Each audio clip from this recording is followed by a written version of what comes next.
तो आज मन था कि क्लास कक्षा जो है स्थगित रखी जाए, लेकिन उत्साह आप लोगों का पढ़ाई के प्रति इतना था तो ये तय हुआ कि नहीं, कम से कम एक क्लास तो रखनी ही चाहिए। पुंडलिक जी के यहाँ दिक्कत ये है कि उनके घर के पास शोर शराबा बहुत ज्यादा था, पटाखों की आवाज बहुत ज्यादा होने की वजह से उनकी क्लास नहीं हो पाए। मैंने कहा मैं क्लास रखता हूँ, क्योंकि भगवान राम भी यही कहते हैं, कर्म ही पूजा है। तो कर्म जो है कर लेते हैं, तो पढ़ाई हमारा कर्म है। सब लोग दीपावली मनाए, जिन्होंने पहले मना लिया ठीक है, नहीं तो क्लास के बाद मनाएंगे। हम लोग पढ़ाई शुरू करते हैं। योग बीज में देखा था 8 क्वेश्चन तक हमने ये देखा था कि योग बीज में भगवान शिव और माँ पार्वती के बीच संवाद है। माँ पार्वती 12 क्वेश्चन पूछती हैं और वो 12 सवाल ऐसे हैं जैसे लगता है कि आम जन के सवाल हो, हमारे आपके सवाल हो। अगर आप माँ पार्वती की जगह खुद को रख कर देखें कि हम सवाल पूछ रहे हैं भगवान शिव से और भगवान शिव हमारी सभी शंकाओं का समाधान कर रहे हैं, तो उसमें हम लोगों ने 8 क्वेश्चन देख लिया था।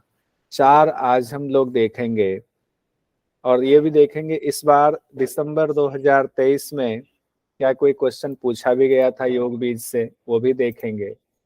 9वें प्रश्न में माँ पार्वती पूछती हैं भगवान शिव से कि योग क्या है, योग के बारे में बताइए। चूंकि इससे पहले बात हुई थी कि योगी को एक ही जन्म में मुक्ति मिल जाती है और ज्ञानी को कई जन्म क्यों लेना पड़ता है।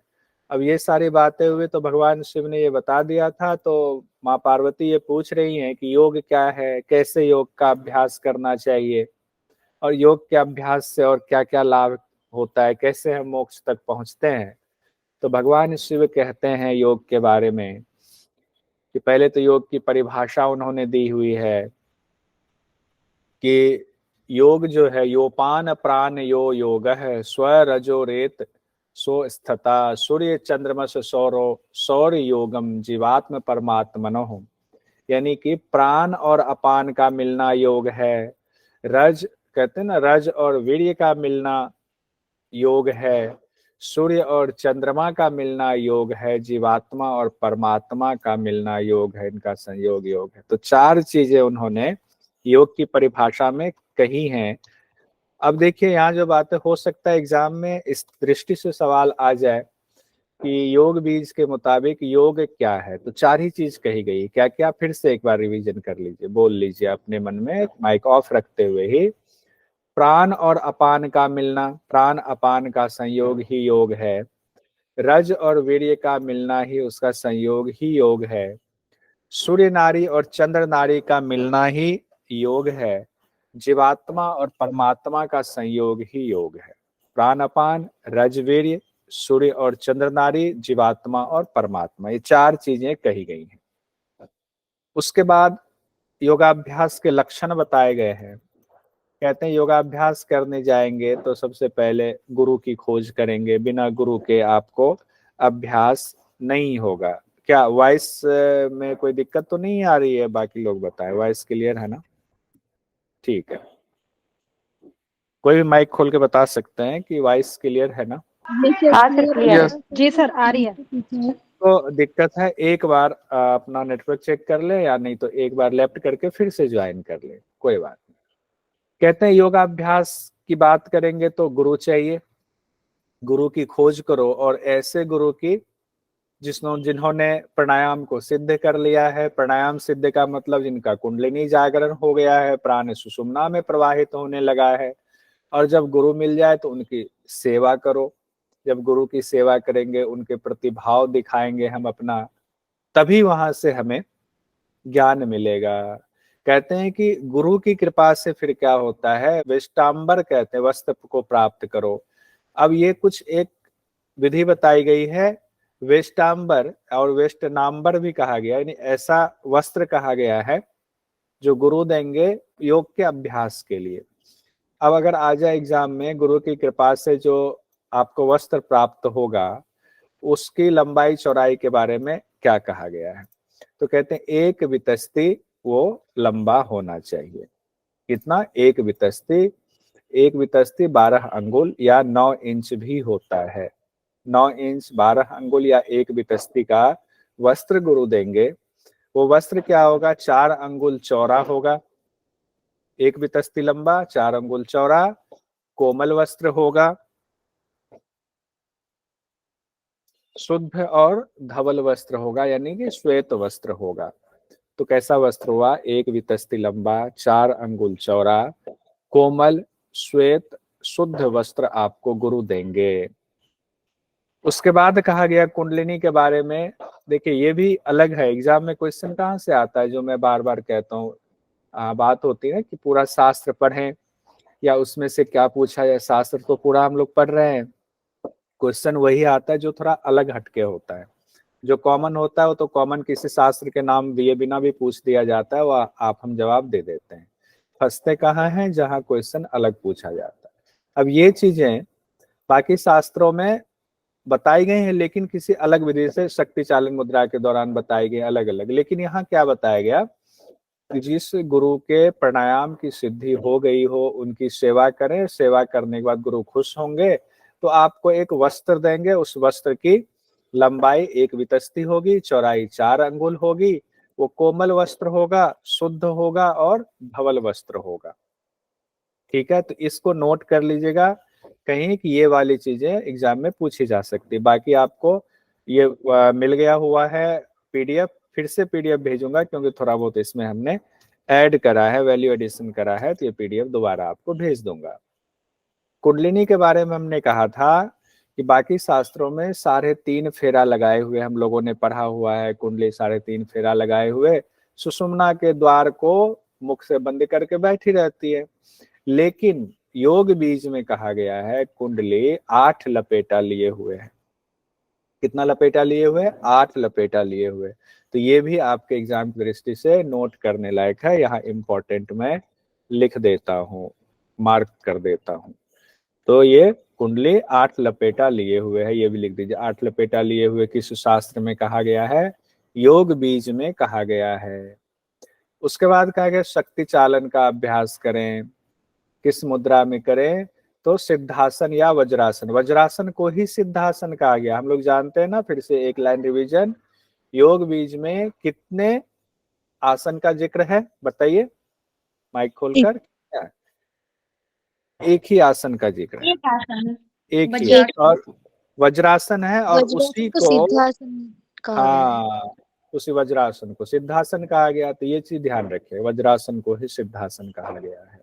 योग बीज में हमने कहा था बीज एक ही होता था, आसन एक ही है। उसके बाद कहते हैं कुंडलिनी जागरण के लिए शक्ति चालन की विधि आप करेंगे वज्रासन में बैठकर, तो 15 दिन तक निरंतर अभ्यास करेंगे, तब जाकर के आपकी जो है कुंडलिनी जागरण हो सकती है। उसके बाद कहते हैं 15 दिन तक निरंतर अभ्यास करेंगे, उसके बाद निरुद्ध मारुतम, मतलब निरुद्ध मतलब रोकना, मारुतम मतलब वायु, वायु को रोकना, रोकना मतलब कुंभक करना। तो कहते हैं निरुद्ध, निरुद्ध में या छोटी एक मात्रा, निरुद्ध वायु मतलब कि वायु को निरुद्ध करके शक्ति चालन करेंगे 8 बार। जो कुंडलित होकर, यानी कि 8 बार, यहाँ कुंडलित से ये तात्पर्य है कि वही कुंडलिनी 8 फेरा लगाकर जो स्थित है, वहां जब नाभि का आकुंचन करेंगे यानी उड्डयन बंद लगाएंगे और नौली की तरह पेट को चलाएंगे, इससे क्या होगा, कुंडलिनी का जागरण हो जाता है। इससे कुंडलिनी ऋजु भाव को हो जाती है। ऋजु भाव का मतलब है कोमल भाव नहीं है, ऋजु भाव का मतलब है कुंडलिनी सीधी हो जाती। कुंडलिनी क्या हो जाती है, सीधी हो जाती है, जिससे मृत्यु का भय नहीं रहता। और कुंडलिनी सीधी होने से क्या तात्पर्य है, सीधी होगी तो कहाँ है, सांप कुंडली मारे बैठा है, आप एक डंडा मारेंगे, सांप सीधी हो रही, कहाँ जा रही सांप, सांप को कहाँ जाना, बिल में जाना है। कुंडलिनी का बिल कहाँ है, कुंडलिनी का बिल है सुषुम्ना नाड़ी, और सुषुम्ना के मुख पे वो, उसको ब्रह्म द्वार भी कहा गया है। वहां पे जैसे आपने कुंडलिनी को जगाया किससे, शक्ति चालन के द्वारा, आपने उस दौरान क्या किया, वायु का निरुद्ध किया, कुंभक किया। तो कुंभक करने के बाद आपने उड्डयन बन करके नौली की तरह चलाया भी। अब क्या हुआ, कुंडलिनी उसकी गर्मी से, ताप से वो ऋजुभाव में आ गई, यानी सीधी हो गई, और सुषुम्ना के मार्ग में उसका प्रवेश हो गया। अब जब सुषुम्ना के मार्ग में वायु का प्रवेश हो जाता है, तो मृत्यु का भय नहीं रहता है। मृत्यु का भय नहीं रहता है, ध्यान रखेंगे। क्यों नहीं रहता है, फिर जो है हम ये समझ लेते हैं कि तत्वदर्शी हो जाता है कि शरीर अलग, आत्मा अलग है। लाभ कहा, क्या कहा गया, वहनी ज्वलित, यानी कि शरीर की अग्नियां प्रज्वलित हो जाती, सम हो जाती हैं। अच्छा, ये लाभ में कुंडलिनी तप्त रहती है, ऐसे ये अलग चीज कहा गया। यानी कि शरीर की अग्नि बढ़ने से कुंडलिनी तप्त होती है और इसीलिए वो ऋजुभाव में आ जाती है, यानी कि सीधी हो जाती है। फल में यहाँ कहा गया है मृत्यु का भय नहीं रहता है। उसके बाद कहते हैं 7 माह पर्यंत अग्नि ज्वलित रखने से कुंडलिनी जागृत होती है। अब कहा गया कुंडलिनी कैसे जागृत होती है, शरीर में जब हम कुंभक करते हैं, जब हम उद्यान बंद करते हैं, मूल बंद लगाते हैं, तो उससे कुंडलिनी जागृत होती है। लेकिन कितना समय लगता है, क्या आज हम करेंगे आज हमारी कुंडलिनी जागृत हो जाएगी? कहते नहीं, 7 माह पर्यंत जब हम करेंगे तो कुंडलिनी जागृत होगी। तब क्या होगा, सुषुम्ना नाड़ी, ब्रह्म नाड़ी, देखिए इसका दूसरा नाम का ब्रह्म नाड़ी भी कहा गया है। कहते सुषुम्ना नाड़ी का मुख खुल जाता है। तो क्या हुआ, जब कुंडलिनी जागरण हुआ, 3 ग्रंथि का भेदन हुआ, ब्रह्म ग्रंथि का भेदन हुआ, विष्णु ग्रंथि का भेदन हुआ, और उसके बाद लास्ट में रुद्र ग्रंथि का भेदन होता है। फिर कहते हैं ग्रंथि के भेदन से क्या होता है, अद्वैत ज्ञान स्थित हो जाता है। अद्वैत का ज्ञान मतलब जब आप शिव में मिल गए, अभी तक द्वैत था, शिव और शक्ति अलग अलग स्थिति में थी, अब ग्रंथि भेदन होकर के शक्ति का शिव में मिलन हो गया, तब क्या हुआ, अद्वैत ज्ञान उसको कहते हैं, अद्वैत की स्थिति प्राप्त हो जाती है। उसके बाद बढ़ते हैं कुंभक पे आते हैं, इसको भी रहने देते हैं। कुंभक के 2 प्रकार बताए गए हैं, सहित कुंभक, केवल कुंभक। लेकिन मैंने ये कहा था अगर आ जाए योग बीज में कुंभक के बारे में चर्चा, तो 4 कुंभक को ध्यान रखेंगे। ये 4 कुंभक, सूर्यभेदी, उज्जयी, शीतली और भस्त्रिका, ये 4 कुंभक इसी सीक्वेंस में बताया गया है। ये सीक्वेंस देख लीजिए, सूर्यभेदी, उज्जयी, शीतली और भस्त्रिका। और इस बार शीतली से संबंधित क्वेश्चन दिसंबर 2023 में पूछा गया था। अभी आप लोगों को क्वेश्चन भी दिखाऊंगा और आप एग्जाम वो आंसर भी दे देंगे। देखिए कहा गया है, 4 तो हो गया आपका सहित कुंभक, और केवली कुंभक क्या होता है, जब ये 4 कुंभक की सिद्धि हो जाती है तब स्थिति केवली कुंभक की आती है। तो सहित कुंभक को तीनों बंधों के साथ करने से केवल कुंभक की स्थिति आती है, फिर केवल कुंभक को भी सिद्ध करना होता है। अब हम पहले 4 कुंभक जो है उसको भी देखेंगे, उससे पहले यहाँ कहा गया प्राणायाम के अभ्यासी को और किन बातों का ख्याल रखना चाहिए, तो मिताहारी, धैर्यशाली और अभ्यासी होना चाहिए। ये 3 चीजें उनको ध्यान रखना चाहिए। अब हम आते हैं 4 कुंभक को देखते हैं। पहला है हमारा सूर्यभेदी कुंभक। सूर्यभेदी में कहा गया है दाहिने नासिका से पूरक करेंगे, कुंभक करेंगे, बाई नासिका से रेचक कर देंगे, ये अभ्यास बार बार करेंगे, इतना ही कहा गया है। कल हमने कहा था आपसे परसों कि सूर्यभेदी का पूरा डिटेल हमने नहीं लिखा योग बीज के मुताबिक, इसको तो ये बहुत सिंपल है, इतना सिंपल कि सब शास्त्र में तकरीबन यही बात बताई गई। तो यहाँ से क्वेश्चन बनने के चांस कम है, लेकिन उसके बाद कहाँ से बनेंगे वो दिखाता हूँ। अब लाभ में क्या कहा गया है, सूर्यभेदी में उदर का दोष खत्म होता है, वात दोष खत्म होता है, कंठ दोष दूर होता है, उदर दोष, वात दोष और कंठ दोष। उसके बाद दूसरा जो प्राणायाम है वो है उज्जयी प्राणायाम। उज्जयी प्राणायाम में कहते हैं दोनों नाड़ियों से, यानी दोनों नाकों से, नाड़ी का मतलब सूर्य और चंद्र नाड़ी की बात हो रही है, वायु खींचेंगे, कुंडलिनी के दोनों पार्श्व यानी उदर में धारण करेंगे, फिर चंद्र नाड़ी से बाहर निकाल देंगे। इसको नोट कीजिएगा। उज्जयी थोड़ा सा कुछ शब्दों का इसमें फेर है, जिसकी वजह से एग्जाम में ये क्वेश्चन बन सकता है। क्या शब्दों का फेर है, दोनों नाक से तो हम वायु लेते हैं, हर जगह ये कहा गया है गले और हृदय के पास घर्षण करते हुए वायु आए, वो चीज यहाँ जिक्र नहीं किया गया है। दोनों नाक से वायु खींचने की बात कही गई है, और कुंडलिनी के दोनों पार्श्व में कह दिया गया है, कुंडलिनी के दोनों पार्श्व यानी उदर में, पेट में वायु को धारण करेंगे। फिर क्या करेंगे, चंद्र नाड़ी से लेफ्ट से श्वास बाहर निकाल, हाँ चंद्र नाड़ी से बाहर निकालने की बात बाकी जगहों पर भी है, कुंभक की बात भी दोनों बाकी जगहों पर भी है, लेकिन ये वाला दोनों पार्श्व में उदर में धारण करने वाली बात नहीं है। ठीक है, तो बस इतना ध्यान रखेंगे कि योग बीज में ये बात कही गई है। क्या होता है फल में, कंठ का दोष उज्जयी, चूंकि कंठ से संबंधित कंठ का दोष नहीं होगा, कफ दोष दूर होगा, सिर के दूर होंगे, धातु धातु दोष दूर होगा, जलोदर रोग नहीं होगा, और दूसरा कहा गया चलते फिरते उठते बैठते कभी भी इस अभ्यास को आप कर सकते हैं, एकमात्र ये सब जगह कहा गया, तो इससे भी संबंधित सवाल कॉमन ही आता है, तो इसमें भी दिक्कत नहीं है। हाँ, अब शीतली से सवाल आया हुआ था, तो शीतली के पहले विधि देख लेते हैं, फिर देखते हैं सवाल क्या आया था। तो शीतली में कहा गया मुख से वायु लेंगे, मुख से वायु खींचेंगे, नासिका से बाहर निकाल देंगे, यह शीतलीकरण प्राणायाम है, बस इतना कहा गया है। बाकी शास्त्रों में जिह्वा की चर्चा है कि जिह्वा से श्वास खींचेंगे, नहीं जिह्वा को फोल्ड करके, लेकिन यहाँ पर नहीं कहा गया है, इसी वजह से क्वेश्चन आ गया। अब क्या क्वेश्चन है, पहले क्वेश्चन ही देख लीजिए फिर इस पर आते हैं हम लोग। क्वेश्चन जब इस बार पूछा गया दिसंबर 2023 में, हमने 24 लिख दिया, दिसंबर 2023 में पूछा गया, योग बीज के अनुसार शीतली प्राणायाम की विधि है। देखिए ऑप्शन दिया, गोल जिह्वा मध्य से वायु लेकर नासिका से निकालना, मुख से वायु खींचकर नासिका से निकालना, दोनों नासिका से वायु को लेकर बाएं नासारंध्र से निकालना, मुख से वायु लेकर मुख से ही निकालना। अब बताइए कौन सा आंसर होगा, कौन सा इसमें? सेकंड। बहुत बढ़िया सिद्धार्थ जी, सब लोगों ने सेकंड बोला, बाकी लोग मैसेज में भी कह रहे हैं नैन्सी जी। तो इस तरह से क्वेश्चन पूछा है, क्यों? क्योंकि इसमें अब देखो है तो नहीं, इसका मतलब ये नहीं है कि योग बीज में ये नहीं कहा गया कि जिह्वा से निकालना है।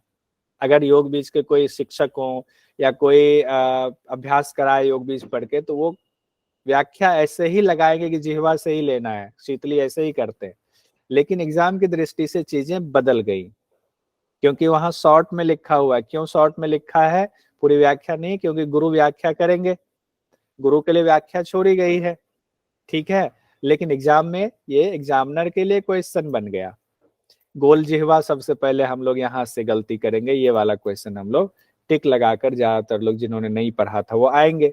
लेकिन आज जो लोग कम से कम क्लास में मौजूद हैं, जो वीडियो देखेंगे, वो ये गलती नहीं करेंगे, क्योंकि बहुत थोड़ा सा ही अंतर है। अगर व्याख्या में देखें तो वो अंतर भी नहीं होता है, सिर्फ श्लोक या मंत्र का अंतर है। मुख से वायु खींचकर नासिका से निकालना है, यही क्वेश्चन पूछा गया था, और दूसरा ही सही है ऑप्शन।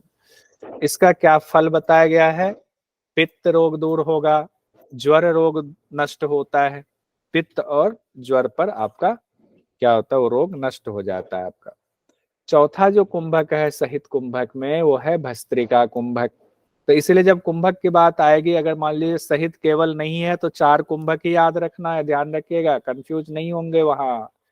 भस्त्रिका में क्या कहा गया है, इसमें भी अब एक क्वेश्चन भस्त्रिका से भी आपका बनेगा, मंत्र में ऐसा ही लिखा हुआ है, इसमें बहुत इंपॉर्टेंट ये भी है, यहाँ से भी क्वेश्चन आ सकता है। लोहार की धौकनी के समान दोनों नाड़ियों से देहगत वायु को यथाश्रम विधि पूर्वक पूरक रेचक करेंगे, सब जगह यही कहा गया। ठीक है, लोहार की धौकनी की तरह श्वास लेना, पूरक रेचक हम करेंगे। ठीक है, सिंपल है। उसके बाद कहते हैं जब थकावट हो जाए लेते लेते, अब यहां से नई चीजें आ गई हैं जो बाकी शास्त्रों में थोड़ी अलग है। कहते हैं जब थकावट हो तो सूर्य नाड़ी से वायु को बाहर निकाल देंगे, यानी कि रेचक करेंगे। अब देखिए जनरली क्या था पहले, कि जब हम भस्त्रिका प्राणायाम करते हैं तो बाकी जगह पे बताया, यानी हठ प्रदीपिका, हठ रत्नावली में भी बताया गया है कि भस्त्रिका के बाद एक राउंड सूर्य भेदन करना है। अब यहाँ देखिए वो चीज नहीं है, यही ध्यान रखिए। अब यहाँ से एग्जाम में क्वेश्चन आ सकता है, मैंने इसको 2-3 पुस्तक में चेक किया, कहीं गलती से हो सकता है, गलती से मिसप्रिंट हो, लेकिन हम क्या करें, तो 2-3 पुस्तक में अलग अलग उसके प्रकाशन के पुस्तक में यह है, तो हम इसी को मानेंगे। कहा गया जब थकावट हो जाए तो सूर्य नाड़ी से राइट से श्वास को निकाल देंगे। राइट से हमने श्वास निकाल दिया, रेचक किया, रेचक करने के बाद कहता है फिर कंठ का संकोचन करेंगे। यानी कि कुंभक लगा लिया। उसके बाद देखिए फिर कह रहे कि संकोचन कीजिए, बाद में फिर चंद्र नाड़ी, सूर्य से निकाला था, चंद्र नाड़ी से फिर से रेचक कीजिए। दो रेचक की बात की गई है भस्त्रिका में, दो बार रेचक की बात की गई है। एक बार सूर्य स्वर से रेचक करना, एक बार चंद्र स्वर से रेचक करना, लेकिन दोनों के बीच में कुछ देर के लिए कंठ संकोचन यानी जालंधर बंद लगाने की बात की गई है। तो इसको अलग से एग्जाम की दृष्टि से ही बस इसको रखिएगा, इसको अभ्यास की दृष्टि से इसको अपनाने की कोशिश नहीं करनी है।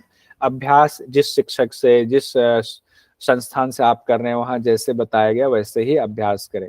अगर कभी गुरु मिल जाए तो गुरु अगर बताए ऐसे अभ्यास करना तो मर्म बताएंगे कि ऐसे अभ्यास का क्या अर्थ है, क्या ध्यान रखना है, आधा श्वास निकालना है पहले, आधा रखना है, कैसे करना, वो बहुत सारी चीजें इसमें नहीं नहीं हो सकती है। इतने पटाखे फूट रहे हैं ना, अचानक से जो है शरीर कांप जाता है। अच्छा, उसके बाद क्या कहा गया भस्त्रिका में, वात पित्त कफ, श्लेष्म का मतलब कफ, त्रिदोष का समन होता है, यानी त्रिदोष आपका सम स्थिति में हो जाएगा, वात पित्त कफ बैलेंस हो जाएगा। ये हर जगह भस्त्रिका का लाभ वात पित्त कफ कहा गया। तो ये तो दिमाग में बिठा लीजिए, वात पित्त कफ तीनों दोष दूर होता है किससे, भस्त्रिका प्राणायाम से। शरीर की अग्नि का विवर्धनम होता है, शरीर अग्नि विवर्धनम है, ध्यान रखिएगा। हालांकि कई बार इसको जठराग्नि कह दिया जाता है, लेकिन जठराग्नि और शरीर अग्नि विवर्धनम अलग है। शरीर में 13 अग्नि है, जठराग्नि उनमें से एक अग्नि है, 13 में से एक जठराग्नि है। और जब शरीर अग्नि की बात आए तो हम लोग एग्जैक्ट याद रखेंगे, तो क्या रखेंगे, 13 अग्नि, शरीर की अग्नि शब्द कहा गया है। कुंडलिनी का भी जागरण होता है, चक्र पर प्रभाव पड़ता है, वासनाएं छीन होती हैं, सुख और कल्याण की प्राप्ति होती है। हाँ मेघा जी बताएं, क्या पूछ रही हैं आप? सर आप जो 13 अग्नि है उसको आप एक्सप्लेन करोगे सर? हाँ 13 अग्नि, चूंकि आपकी पहली क्लास है बाकी लोगों को एक्सप्लेन है तो कर देते हैं। 5 बताइए, 5 कौन सी अग्नि है? अभी आप ही लोग जवाब देंगे। 5 प्लस भूताग्नि, भूताग्नि, 7 और 1, सात धातु अग्नि, ठीक है। धातु अग्नि और एक जठर अग्नि। 5 भूत अग्नि, भूताग्नि, और 7 हो गया धातुग्नि, धातु अग्नि। धातु 7 है ना, तो 7 धातु अग्नि, 5 भूत अग्नि, और एक कौन सा हो गया, जठराग्नि। जठराग्नि। अब ये इज इक्वल टू हो गए, इज इक्वल टू 13 हो गया। Megha ji clear? Yes sir, yes sir. ठीक है, चलिए अच्छा हुआ रिवीजन हो गया, जिनका छूटा होगा नहीं देख पाएंगे उनका भी रिवीजन हो। वासनाएं छीन होती है, सुख और कल्याण की प्राप्ति होती है। क्वेश्चन हम लोगों ने ये देख ही लिया, ये यहाँ लिख देते हैं, यूजीसी नेट जेआरएफ में ये क्वेश्चन पूछा गया था आपका। थोड़ा कलर भी कर देते हैं, अच्छा रहेगा।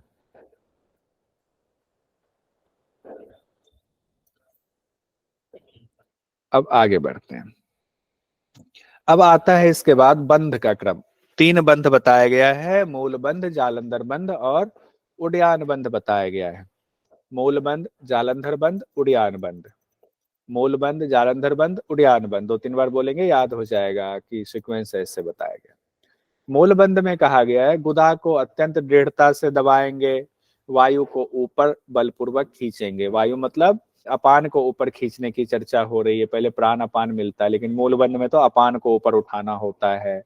तो गुदा को क्या करेंगे, दृढ़ता से संकुचित कर लेंगे, फिर वायु को बलपूर्वक ऊपर उठाएंगे। उससे क्या होगा, तो कहते हैं प्राण अपान नाद बिंदु एक हो जाता है। किससे, मूल, अब आपको आए, प्राण अपान और नाद बिंदु एक हो जाता है। किस बंध में कहा गया है, मूल बंध, उड्डयन बंध, जालंधर बंध, कोई एक और बंध, महाबंध, 4 ऑप्शन दे दे तो प्राण अपान नाद बिंदु मूल बंध में एक हो जाता है। और उसके बाद कहते हैं भगवान शिव योग में सिद्धि प्रदान करता है मूल बंध। तो ये भी नोट कर लीजिएगा, प्राणपान नाद बिंदु।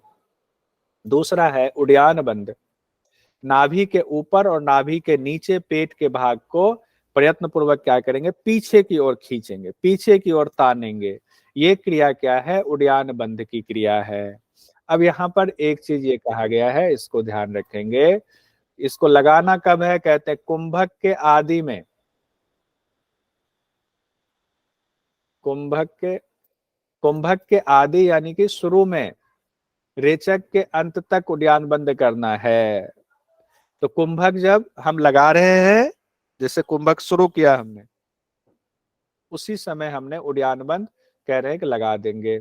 और उसके बाद कह रहे हैं रेचक के अंत में, अब रेचक अब शुरू कर दिया तो रेचक के अंत में तो फिर से उद्यान बंद लगाएंगे, तक नहीं होगा, रेचक के अंत में ही है, तो रेचक के अंत में भी उद्यान बंद लगाएंगे। अब यहाँ यही लिखा हुआ है, ये उसमें भी मंत्र में यही लिखा हुआ है, इसीलिए इसको अलग कलर भी कर दिया हुआ है। जब आपको नोट्स मिलेगा तो वहां ये चीजें मिलेंगी, इसको भी नोट कर लीजिए। हालांकि फल वही चीज बताएगा जो बाकी शास्त्रों में है। वृद्ध भी तरुण हो जाता है, 6 महीने तक अभ्यास करेंगे तो प्राण आपके वश में हो जाता है, आपकी इच्छा मृत्यु होती है, तब आप ऐसे आपकी मृत्यु नहीं हो सकती है। मेन जो पॉइंट इसमें है उद्यान वन में, ये वाला पॉइंट है। कुंभक के आदि यानी शुरू में और रेचक के अंत में उद्यान बंद की बात की गई है। उसके बाद आते हैं जालंधर बंद में, जो तीसरा बंद बताया गया। 3 ही बंद है इसमें, 4 आपके हो गए कुंभक, 1 आसन और 3 बंद, बहुत छोटा सा है योग बीज। उस हिसाब से जालंधर बंद में कहते हैं कंठ को सिकोड़ कर हृदय पर स्थापित करेंगे। अब जालंधर बंद लगाना कब है, तो पूरक के अंत में जालंधर बंद को लगाना है। पूरकांते जालंधर बंद की बात की गई है। पूरक जब ले लिया, चाहे दोनों नाक से ले रहे हैं चाहे जो भी प्राणायाम कर रहे हैं उसके हिसाब से लेंगे श्वास। उसके बाद जब पूरक कंप्लीट हुआ तो पूरक के अंत में जालंधर बंद लगाएंगे। हर जगह यही कहा गया जालंधर बंद के लिए, पूरकांते।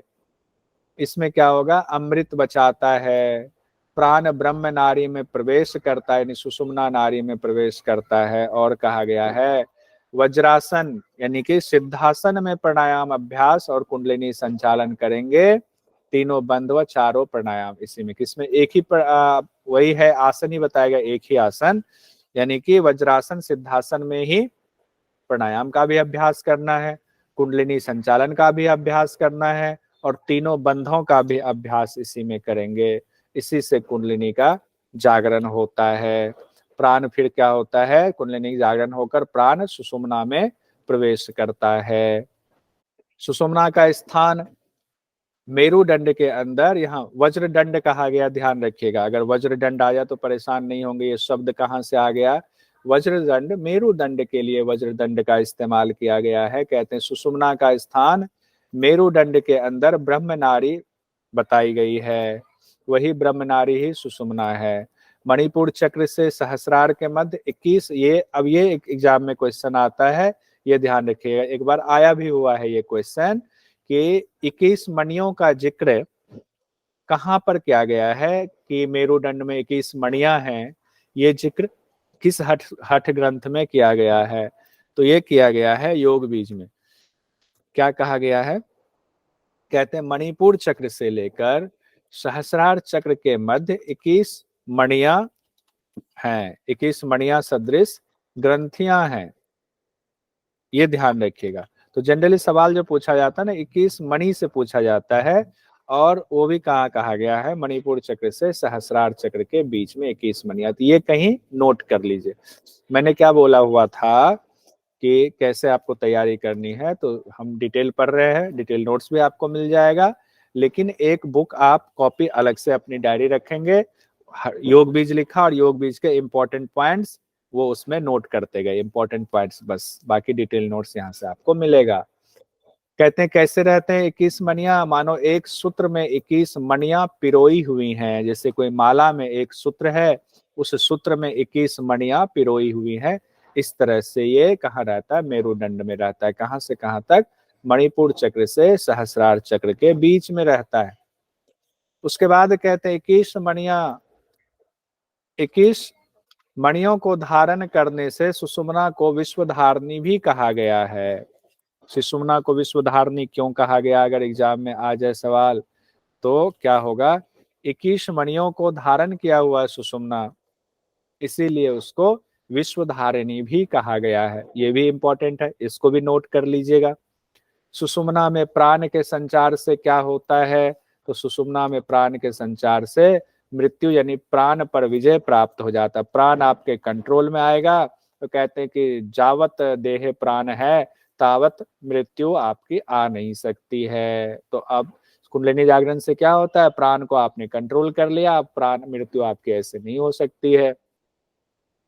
पश्चिम द्वारा कहा गया सहस्रार चक्र, मार्ग कितने हो गए 9, नारियां कितनी बताई गई हैं 72,000। अब आइए आगे बढ़ते हैं, पश्चिम द्वार की चर्चा है। कहते हैं पश्चिम द्वार में प्राणों का प्रवेश होने पर शरीर के जो 9 मार्ग बताए गए हैं उनसे वायु निकलना बंद हो जाता है। क्या हो जाता है, जो शरीर के 9 मार्ग हैं उनसे जो वायु निकल सकता है, कहते हैं प्राण कहीं से भी जा सकता है, किसी के कान से प्राण, किसी के आंख से प्राण, किसी के मुंह से प्राण जाता है।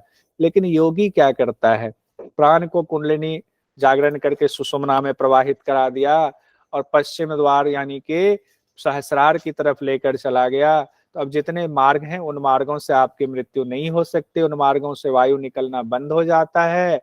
उसके बाद क्या होता है, कहते हैं फिर शरीर की जो 72,000 नाड़ियां हैं उनमें प्राण का प्रवाह प्रारंभ हो जाता है शरीर के अंदर, जिसे योगी निरंतर काल तक एक स्थिति में स्थिर, निरंतर मतलब कि अनंत काल तक कह सकते हैं, जब तक वो चाहे अनंत सर काल। इसका मतलब मृत्यु ना होना है क्या? हाँ, इसका अर्थ देखिए, शाब्दिक अर्थ तो मृत्यु ना होना ही लगाया जाता है, लेकिन क्या होता है कि अगर ऐसा होता है, कई व्याख्याकारों ने, अनामिका जी लिखा है कि अगर इसमें इसका ये अर्थ हो कि मृत्यु नहीं होगा, तो क्यों नहीं 1000 साल पहले वाले योगी हमारे बीच में सशरीर मौजूद हैं। ये भी आता है ना सवाल। हमारे पास सबूत तो नहीं है कि सशरीर बहुत योगी मौजूद हैं जो हुए हैं। हमने देखा है बहुत सारे योगियों का, जैसे सपोज कीजिए लाहड़ी बाबा हुए, लाहड़ी बाबा के शरीर की मृत्यु हुई और वो तो थे क्रिया योगी थे, और वो तो मतलब उनके बारे में तरह तरह की जो है दिव्य कथाएं प्रचलित हैं, तो क्यों नहीं हमारे बीच हैं। तो कहने का तात्पर्य है उन्होंने स्थूल शरीर तो छोड़ दिया, लेकिन कहते हैं कि सूक्ष्म शरीर में वो अभी भी मौजूद है। लेकिन आजकल का जमाना विज्ञान का है, तो इसमें क्या कहते हैं, हमें सबूत चाहिए, तो हम विज्ञान वाला सबूत तो नहीं दे सकते, तो हम चुप हो जाते हैं। तो इसलिए व्याख्याकारों ने ये लिखा है, इसका तात्पर्य ये हुआ कि योगी मृत्यु से नहीं डरता, उनका डर खत्म हो जाता है, निर्भीक हो जाता है, क्योंकि उनको तत्व ज्ञान हो जाता है। लेकिन आध्यात्मिक दृष्टि से अभी भी योगी लोग ये मानते हैं, या हम आप भी इसको विश्वास करते हैं कि योगी ने शरीर भले ही छोड़ दिया, शरीर से मुक्त हो गए, लेकिन सूक्ष्म शरीर में वो विद्यमान है। और ये अपने हठ प्रदीपिका में, हठ रत्नावली में लिखा भी हुआ है, योगियों का नाम लिखा है प्रदीपिका में, 33 योगियों का हठ रत्नावली में भी है। ये योगी अभी भी प्राण पर विजय प्राप्त करके ब्रह्मांड में निर्भीक होकर के विचरण करते हैं, लिखा है ना। क्यों बताइए सब लोग, जी हम लोग सर, जी सर। तो वो चीजें है। अब यहाँ कहने का वही तात्पर्य है। अब मान लीजिए सपोज कीजिए आप योगिनी हो जाओ, हम योगी हो जाए, और आपकी अब आपने प्राण पर कंट्रोल कर दो, आपकी मृत्यु नहीं हो सकती। लेकिन सवाल ये है ना कि आप इस घर में भी, मैं इस घर में भी नहीं रहना चाहूंगा। क्यों? क्योंकि मेरे बच्चे, उनके बच्चे, उनके बच्चे हो जाएंगे, उनका मुझसे, मेरे प्रति क्यों अब उतना लगाव रह जाएगा। हम, क्योंकि हम तो अध्यात्म में चले गए, हम तो जो है एकदम लगे रहेंगे अपने समाधि वाली स्थिति में, वो उनके लिए हम अब किसी काम के नहीं रह गए। हमें लगेगा कहाँ हम फंसे हुए, चलो इससे अच्छा है व्यवहार निभाते हुए इस शरीर को त्याग ही दिया जाए। सूक्ष्म शरीर में कहते हैं अलग दुनिया होती है। सर हमने पातंजल में भी तब पढ़ा था ना कि प्रकृति जब पूरी हो जाती है तो उसका कोई महत्व रहता ही नहीं है। कोई और ये महत्व नहीं शरीर तो 5 प्रकृति से ही बनी है ना, तो फिर इसका महत्व क्या रह गया है। जब लक्ष्य पूरा हो गया तो। तो लक्ष्य पूरा हो गया तो फिर जो है मुक्त हो जाता है। लेकिन मुक्त में भी सूक्ष्म शरीर में रहते हैं, तो अब उस स्थिति पर पहुंचे। कुछ चीजों की व्याख्या तो बड़ी मुश्किल है, जब तक हम नहीं जानते हैं, तो सुनी सुनाई बातों पर या गुरुओं से जितना हमने, गुरु लोग बताते हैं उतना सुना है, उतनी व्याख्या कर पाते हैं, या जितना पुस्तक में लिखा है। अब आगे बढ़ते हैं, सिद्ध संकेत और नाथ संकेत की चर्चा है। कहते रेचक और पूरक दोनों के ही लय हो जाने पर, रेचक पूरक के लय हो जाने पर प्राणों का पूर्ण लय हो जाता है। इस स्थिति को ही नाथ संकेत या सिद्ध संकेत कहते हैं। इसको जरूर नोट कर लीजिएगा, बहुत इंपॉर्टेंट है। इसका क्या तात्पर्य हुआ कि रेचक और पूरक दोनों का ही लय हो गया। कहते जब सुषुम्ना में प्राण प्रवाहित होता है, तो रेचक पूरक जो सिंपल अभी हम लोगों की श्वास चल रही है, वो स्थिति नहीं रह जाती है। तब योगी जितना चाहे उतना रोक सकता, लेने का मन होगा लेगा श्वास, नहीं तो नहीं लेगा। अगर कोई काम कर रहा है गृहस्थ में है तब तो वो पूरक रेचक करेंगे, नहीं गृहस्थ में संन्यास में एक जगह बैठ गए तो फिर उनको पूरक रेचक की भी जरूरत नहीं है। हम लोगों ने हठ प्रदीपिका में भी पढ़ा हुआ है कई जगहों पर, फिर इड़ा और पिंगला निष्क्रिय हो जाता है, ये हमने पढ़ा हुआ है। कब निष्क्रिय होता है? जब सुषुम्ना में प्राण प्रवाहित होता है। और उसी चीज को योग बीज में क्या शब्द दिया गया है? सिद्ध संकेत या नाथ संकेत। तो लिख लीजिए अपनी डायरी में, सिद्ध संकेत, नाथ संकेत, रेचक पूरक दोनों का ही लय हो जाता है, तब पूर्ण लय की स्थिति कहेंगे, यही सिद्ध संकेत या नाथ संकेत है। उसके बाद आगे बढ़ते हैं। आदिनाथ के द्वारा उपदिष्ट 8 कोटि संकेतों में अत्यंत गोपनीय सर्वश्रेष्ठ संकेत है। अब 8 कोटि कहा गया है, बताइए इतनी, मतलब 8 कोटि संकेत की चर्चा की गई है। करोड़ों की बात हो गई, इतने इतने असंख्य जो है एक तरीके से गिनना हम लोगों के लिए मुश्किल है, लेकिन 8 कोटि संकेत है। अब एग्जाम में अगर आ जाए कि आदिनाथ ने कितने कोटि संकेतों का उपदेश किया है, तो 8 कोटि संकेतों का उपदेश किया है, ठीक है। और इसको हठ प्रदीपिका हठ रत्नावली में कहा गया है 1.25 करोड़ लय की चर्चा की गई है, ठीक है। ये लय ही है, उसी को हठ योग बीज में अलग तरीके से अलग शब्दों के द्वारा समझाया गया है, लेकिन एग्जाम की दृष्टि से जो शब्द है उसी शब्द को हमें रखना पड़ेगा। तो आदिनाथ ने उपदिष्ट मतलब ज्ञान दिया 8 कोटि संकेतों का, अत्यंत गोपनीय सर्वश्रेष्ठ जो है वो संकेत है, यानी कि जो सिद्ध संकेत नाथ संकेत है। वैसे सारे ही संकेत गोपनीय हैं, उनमें सिद्ध संकेत नाथ संकेत जो है वो सर्वश्रेष्ठ है, ठीक है। तो ये भी ध्यान लिख लीजिएगा कि आदिनाथ ने 8 कोटि संकेत का निर्देश दिया है या उपदेश दिया है, ठीक है। अब आगे भगवान शिव मां पार्वती से कहते हैं योगी कौन है? कहते हैं जिस साधक ने प्राण और मन को वश में कर लिया, वही उनको क्या होता है, प्राण और मन को वश में किया तो इंद्रिय वश में हो जाती हैं, वो जितेंद्रिय कहलाता है। और जब जितेंद्रिय हो गए तो आप सुखी हो गए, ठीक है। जिस साधक ने प्राण और मन को वश में कर लिया वह साधक जितेंद्रिय है, वह सुखी है। कैसे पता चलेगा कि प्राणों का विलय हो गया? कहते प्राणों के लय होने से क्या स्थिति होती है? चित्त में, आपके चित्त में जरा सा भी किंचित मात्र भी चंचलता शेष नहीं रह जाती। आपकी सारी चंचलता, मन जो यहाँ वहां अभी भाग रहा है हमारा, बहुत सारे लोग अभी काम एक जगह बैठे होंगे क्लास में, हो सकता है 50 काम मन में आ रहा होगा। और खास करके जब हम लोग बैठते हैं ना, कहते ध्यान में बैठने की कोशिश करते हैं, उस समय बहुत ज्यादा मन भागता है। कहते हैं अगर वो स्थिति हमारी है तो हमें समझना चाहिए हमारे प्राण का लय नहीं हुआ।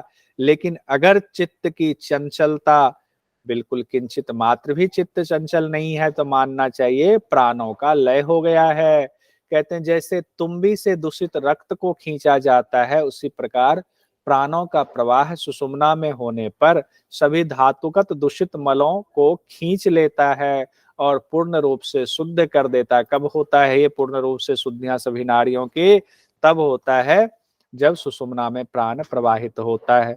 अब भगवान शिव कहते हैं नाद कब सुनाई देता है वो भी सुन लो हे पार्वती। कहते केवल कुंभक सिद्ध हो जाने के बाद, यानी केवल कुंभक जब श्वास लेने और छोड़ने की, जब सुषुम्ना में प्राण प्रवाहित हो गया तो आप मान लीजिए केवल कुंभक की स्थिति हो गई। कहते हैं जब केवल कुंभक की स्थिति के बाद वो स्थिति पहुंच जाए, जब प्राण मणिपुर को पार करके अनाहत चक्र हृदय कमल में पहुंच जाता है, तब नाद सुनाई देता है। तो अब देखिए दो चीजें आपके समक्ष आई हैं अब तक जो हम शास्त्र पढ़ रहे हैं, आगे आपको परेशान करे तो आपका माइंड बिल्कुल क्लियर होना चाहिए। कई बार कहते हैं ना लोग कि नाद कहाँ से सुनाई देती है, कहते हैं हृदय से, अनाहत से नाद सुनाई देती है। कई लोग इसी पे अटक जाते, नहीं नाद तो अनाहत से ही सुनाई देती, अनाहत से ही सुनाई देती है।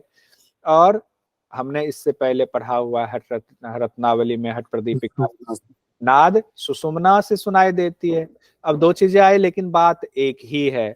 योग बीज में उसको क्लियर कैसे कहा गया है, ध्यान रखिएगा कि कुंभक की स्थिति के बाद जब प्राण मणिपुर को पार कर जाता है, यानी कि आपका हो गया पहला चक्र मूलाधार हो गया, मूलाधार में ग्रंथि का भेदन हुआ, उसके बाद स्वादिष्ठान से ऊपर बढ़ के मणिपुर को पार किया तो अगला चक्र अनाहत चक्र आएगा। जब प्राण अनाहत चक्र में पहुंचता है, हृदय कमल में पहुंचता है, हृदय कमल का मतलब अनाहत चक्र, तब जाकर के क्या होता है, नाद सुनाई देता है। तो इसका मतलब ये नहीं हुआ कि हृदय से नाद सुनाई देता है, सुषुम्ना में ही तो चक्र है, तो सुषुम्ना में ही वो ध्वनि सुनाई देती है, वो नाद सुनाई देती है। अब आप चूंकि दोनों चीज आपने पढ़ लिया, आपका माइंड बिल्कुल क्लियर हो गया। कोई पूछे नाद कहाँ से सुनाई देता है, तो जिन्होंने कम पढ़ा है, जिन्होंने शास्त्र नहीं पढ़ा है, वो क्या कहेंगे, नाद तो हृदय से सुनाए, अनाहत कहते हैं, अनाहत नाद। तो आप कहेंगे नहीं, बात एक ही है, नाद तो सुषुम्ना में सुनाई देता है, लेकिन तब सुनाई देता है जब कुंडलिनी का जागरण होता है। और आप अगर शास्त्र को भी कोट कर दें कि हठ प्रदीपिका में कहा गया है सिर्फ सुषुम्ना में नाद सुनाई देता है, और योग बीज में कहा गया है कि सुषुम्ना में जब कुंडलिनी जागरण होकर प्राण प्रवाहित होता है और मणिपुर चक्र को पार करके अनाहत चक्र में पहुंच जाता है, तब जाकर के नाद सुनाई देता है। अनाहत चक्र का मतलब हृदय नहीं है, हृदय के पास सुषुम्ना में वो चक्र है। हृदय तो आपका हार्ट जो है वो साइड में है, और चक्र जो है वो सुषुम्ना नाड़ी में है, लेकिन उसके पास होने की वजह से इनको नाम दिया गया अनाहत चक्र, हृदय कमल कहा गया है। ये दो चीजें मुझे लगता है अब क्लियर हो गई होंगी। कहीं अगर इस तरह की बहस हो तो आप पूरी बात रखेंगे, सामने वाले को लगेगा कि नहीं, इनको पूरा ज्ञान, पूरा नॉलेज, इन्होंने शास्त्रगत भी चीजें पढ़ी हुई हैं। केवल कुंभक की सिद्धि कैसे मानेंगे, केवल कुंभक सिद्ध हो रहा है, कहते हैं नाद सुनाई देने लगेगा आपको, यानी कि मणिपुर चक्र से ऊपर अनाहत तक प्राण पहुंच गया। चंद्रमंडल से अमृत का श्राव होता है, योगी की क्षुधा और पिपासा नष्ट हो जाती है, भूख प्यास नहीं लगती है, तब मानेंगे केवल कुंभक की सिद्धि हुई। काय और चित्त के मल भी नष्ट हो जाते हैं। काय मतलब शरीर, चित्त मतलब मन, उसके मल मतलब नष्ट क्या हुआ कि अंदर बाहर दोनों तरह से शुद्धि हो जाती है, आंतरिक शुद्धि भी, चित्त की शुद्धि भी, और शरीर की शुद्धि भी हो जाती है। किसमें, केवल कुंभक की सिद्धि पर। कहते हैं शुद्ध सचिदानंद स्वरूप कैवल्य अवस्थित हो जाता है, यानी राजयोग। हालांकि शब्द नहीं कहा गया राजयोग, कैवल्य कहा गया है। शुद्ध सचिदानंद स्वरूप में आप अवस्थित हो जाते हैं, तब क्या माना जाएगा, केवल कुंभक की सिद्धि होगी। उसके बाद भगवान शिव कहते हैं कि मैंने अभी योगाभ्यास के बारे में बताया है, अब अभ्यास का क्रम बताता हूं। अब आगे बढ़ते हैं। माँ पार्वती 10वां सवाल पूछ रही हैं। माँ पार्वती कहते हैं योग के प्रकार क्या है।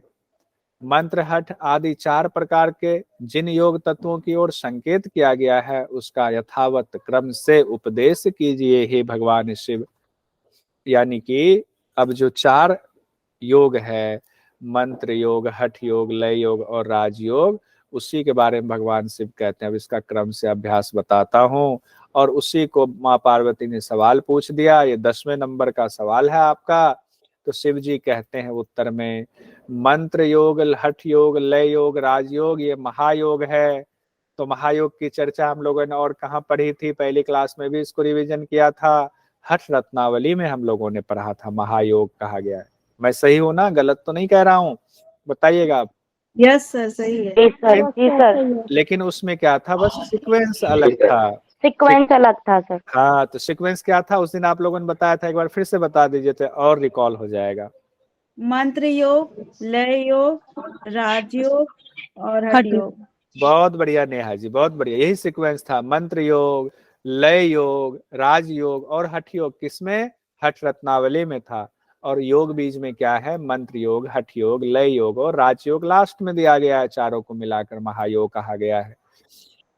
मंत्र योग में कहते हैं रेचक और पूरक जब आप कर रहे हैं तो ध्वनि निकलती है कि श्वास की ध्वनि, श्वास लेते समय अलग ध्वनि होती है, श्वास छोड़ते समय अलग ध्वनि होती है। श्वास लेते समय सम की ध्वनि होती है और श्वास छोड़ते समय हम की ध्वनि होती है। उसी को सोहम मंत्र भी कहा जाता है। सोहम प्रकट होता है। श्वास लेकर देखिए सब लोग, श्वास लेंगे, लेते समय सम की ध्वनि होगी, छोड़ते समय हम की ध्वनि होती है। तो ये ध्वनि चलती रहती है रेचक पूरक में। इसी को हंस मंत्र भी कहा जाता है, इसी को सोहम मंत्र भी कहा जाता है, ध्यान रखिएगा। कहते हैं हंस ध्वनि मंत्र का जप करता है, सुषुम्ना में प्राणों के प्रवेश होने से विपरीत सोहम प्रकट होती है। ये अलग चीज कही गई है एक, जहां नोट कर लीजिए कि विपरीत सोहम कब प्रकट होता है, ये नोट कर लीजिए अपनी डायरी में।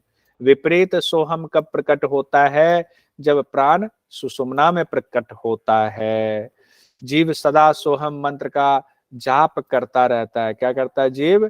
सोहम मंत्र का निरंतर जप करता रहता है, क्योंकि आपके श्वास चलता रहता है।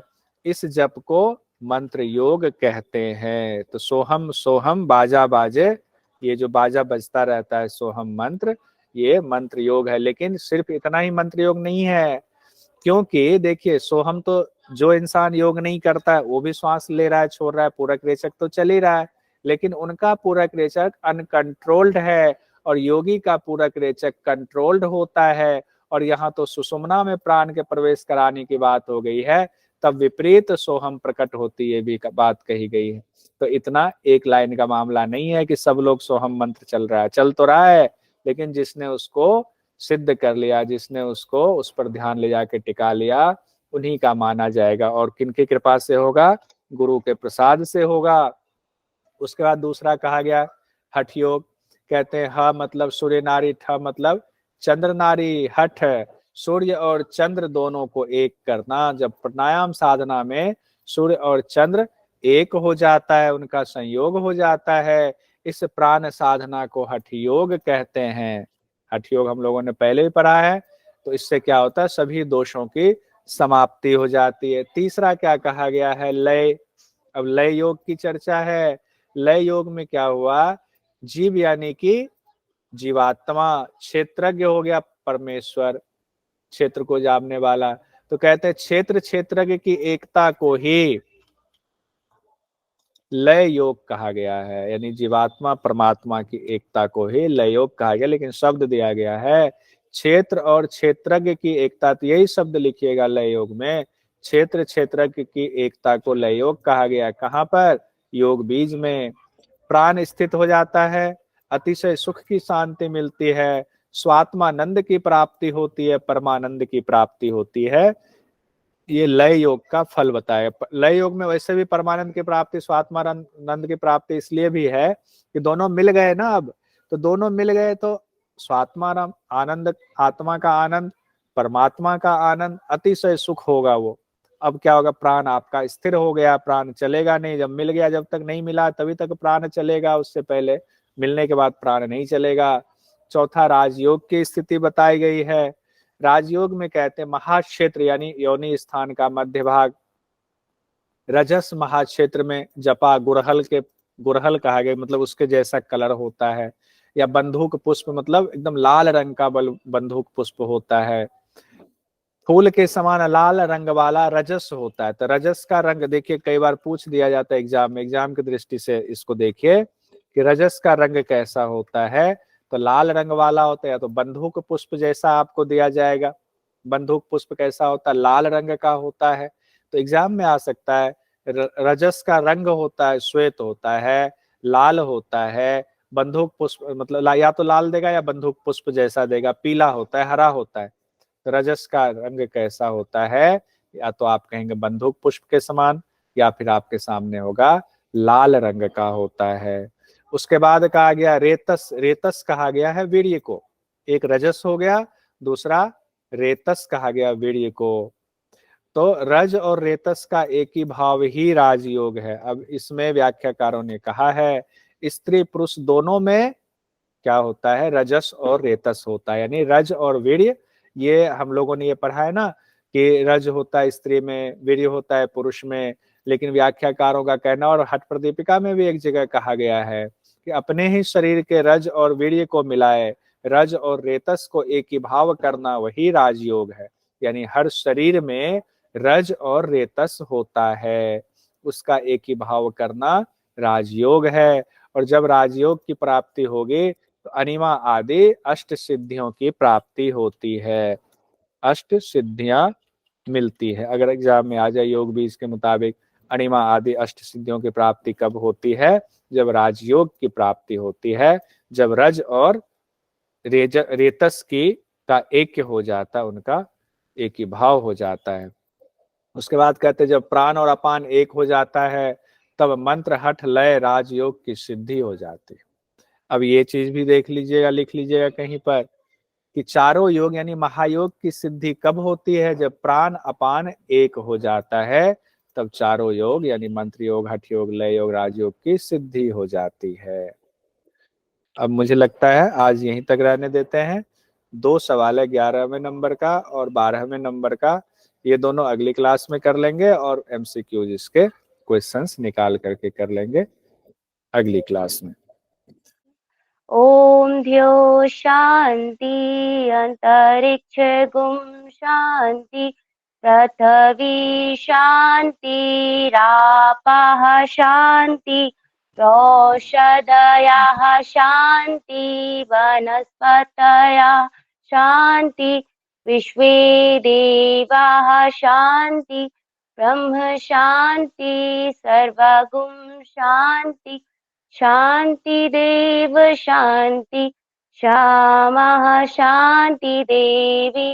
ओम पूर्णमिदं पूर्णात् पूर्णमुदच्यते पूर्णस्य पूर्णमादाय पूर्णमेवावशिष्यते। ओम शांति शांति शांति।